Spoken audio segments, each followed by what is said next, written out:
वयाच्या या सुंदर टप्प्यावर मी माझं साधं, खरं आणि मनापासून जगलेलं आयुष्य तुमच्यासोबत वाटत आहे.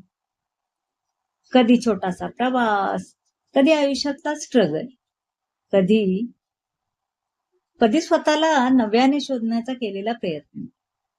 नमस्कार, कल्पना @ 60 जर्नी मध्ये तुमचं स्वागत आहे. आजचा व्हिडिओ आहे म्हटला तर साधाच, पण त्यातून घडलेल्या मोठ्या गमतीचा आणि माझ्या टेन्शनचा आहे बरं. आज सुरळी वडीची रेसिपी करावी असं मला वाटलं होतं आणि त्यासाठी ताक, थोडंसं पाणी, मोठ्या पातेल्यात असं सगळं घेऊन ठेवलं होतं. पण सुरळी वडी राहिली बाजूला आणि ऐन वेळी मला दुसरी रेसिपी बनवावी लागली. पहा तर मग आता. अहो हो ना, काहीतरी कुकिंग व्हिडिओ बनवावा ही छोटीशी आयडिया होतीच, पण खरंच बनवताना प्रॉब्लेमच झाला. साखरेचा डब्यावर मोबाईल ठेवावा किचनवर असं म्हणून तर प्लॅन केला आणि अरे देवा, हातातनं साखरेचा डबा सुटला आणि डायरेक्ट जाऊन किचनवर असलेल्या पातेल्यातच पडला. त्यात फार नाही, थोडंसं पाणी होतं. त्या पाण्यात पडल्यामुळे झाकण निघालं नाही, पण डब्यातली साखर थोडंसं लूज असतं त्यामुळे ती झाली ओली. आता मोबाईल सेटअप केला नसल्यामुळे ते साखरेचा डबा पाण्यात पडलेला काही व्हिडिओ करता आला नाही मला. म्हणजे तो व्हिडिओ काही झाला नाही. ते सगळं आवरल्यानंतर पुढचा व्हिडिओ करायला लागला. आता काय करावं आणि गडबडून गेल्यामुळे पटकन काय करावं सुचेना. त्यामुळे डबा उघडायला अजून थोडा एक वेळ गेला असेल, एखादा मिनिट. त्यामुळं काढून घेतला पहिल्यांदा, मग पाणी ओतलं, असं करेपर्यंत म्हणलं आता झाकण नाही उघडलं तर काही झालं नसेल. पण 5 मिनिटांनी बघते तर आणि सरळ केल्यावर सगळी साखर ओली झाली. 2-2.5 किलो साखर. आता काय करायचं? मग काय, आमच्या इथे सोसायटीतच बरीच आंब्याची झाड आहेत. 10-15 कैऱ्या काढल्या, मग त्याची सालं काढली, धुतल्या स्वच्छ, पुसून काढल्या, मग त्याची सालं काढून घेतली, छोटे छोटे तुकडे केले. मग त्याला थोडस पाणी ठेवून गॅस ते सगळे ठेवले, थोडेसे वाफवून घेतले.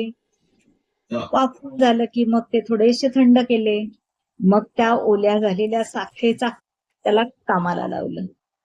मग पातेल्यात ते साखर टाकली, त्याच्यात आंब्याचे ते तुकडे टाकले कैरीचे आणि थोडासा मध्ये मध्ये हलवत हलवत, थोडा ठेवत, थोडा गॅस बारीक मोठा करत करत साखर आंबा तयार झाला. आणि पाडाच्या कैऱ्या असल्यामुळे त्याला कलर किती सुंदर आलाय बघा, एकदम मस्त आलाय आणि चव पण इतकी सुंदर झाली असेल तर मला बघूनच असं वाटतंय. तर तुम्ही तर नेहमी करतच असाल, तुम्ही म्हणाल त्यात काय, आम्ही पण बनवतोच की. पण आज माझा पहिला ना गमतीचा, खरंच साखर पडल्यामुळे मला आता आपल्याला वयोमानाप्रमाणे थोडस घाबरगुंडी व्हायला होतं, हो की सुचत नाही पटकन काय करावं. माझंही तसंच झालं.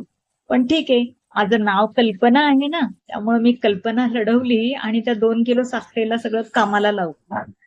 आता माझा व्हिडिओ तुम्ही पाहिला हो, कारण माझ्या या प्रवासात मला तुमचा आणि साथ दोन्हीही खूप महत्वाचे आहे. त्यामुळे माझ्या सोबत राहा, कारण ही आहे माझ्या आयुष्याची छोटीशी सफर आणि माझ्या मनातल्या भावना याचं एक सुंदर मिश्रण. कारण ही आहे माझ्या आयुष्याची छोटीशी सफर आणि माझ्या मनातल्या भावना याचं एक सुंदर मिश्रण. प्रत्येक व्हिडिओ म्हणजे माझ्या जगण्याचा एक खास क्षण. दैनंदिन जीवन, कधी छोटासा प्रवास, स्वतःला शोधण्याचा हा प्रयत्न, प्रत्येक क्षणात काहीतरी शिकत, अनुभवत आणि हे क्षण जपून ठेवत आहे. त्यामुळं तुमची साथच माझी ताकद आहे. व्हिडिओ आवडला असल्यास चॅनलला लाईक करा, शेअर करा आणि चॅनलला सबस्क्राईब करायला विसरू नका हा. धन्यवाद.